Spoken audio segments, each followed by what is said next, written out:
বাটি থেকে খোলার পরে সার্ভিং ডিশে দেওয়ার পরে এরকম হয়েছে দেখতে।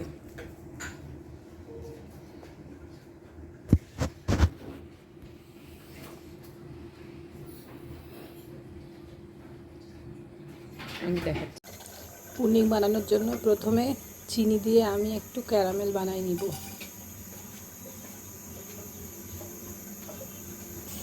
একটুখানি পানি দিয়ে নিচ্ছি।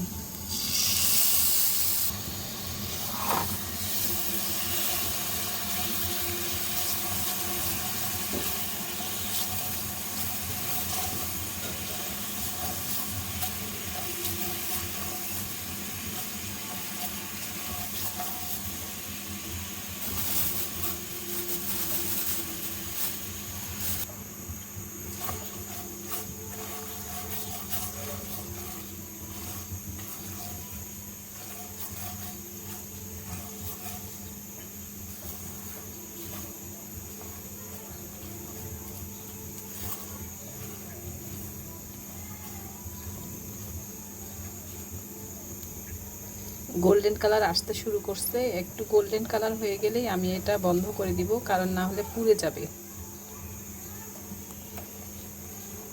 পুড়ে গেলে খেতে ভালো লাগবে না। কালারটাও চলে এসেছে, আমি বন্ধ করে দিচ্ছি।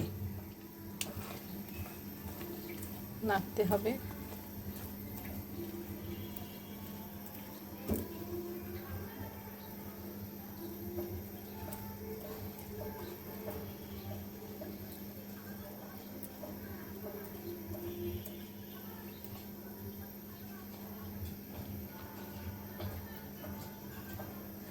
আমি সাইডে একটা পুডিংয়ের বাটি রেডি করে রেখেছি, এটাতে আমি দিয়ে দিব এখনই সেট হওয়ার জন্য।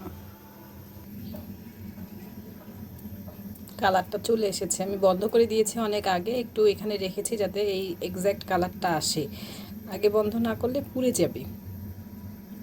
তো আমি এখন ট্রান্সফার করে নিচ্ছি। এটা খুব দ্রুত সেট হয়ে যায়। দেখুন সেট হয়ে গেছে। ক্যারামেলটা সেট করে নিয়েছি। আমি 2টা ডিম নিয়েছি, দুধ নিয়েছি 1 প্যাকেট এবং কনডেন্স মিল্ক নিয়েছি। এগুলো সব একসাথে আমি ব্লেন্ডারের জগে দিব, দিয়ে ব্লেন্ড করে নিয়ে আমি এই জারে সেট করার জন্য রেখে দিব। দিয়ে দিলাম কনডেন্স মিল্ক, দিয়ে দিচ্ছি দুধ। এখন ব্লেন্ড করে নিব। এখন আমি এটা ব্লেন্ড হয়ে গেছে, তাই এখানে ট্রান্সফার করে ফেলছি।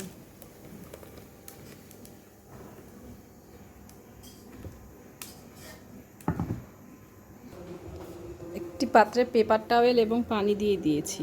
থেকে খোলার পরে সার্ভিং ডিশে ঢালার পরে এরকম হয়েছে।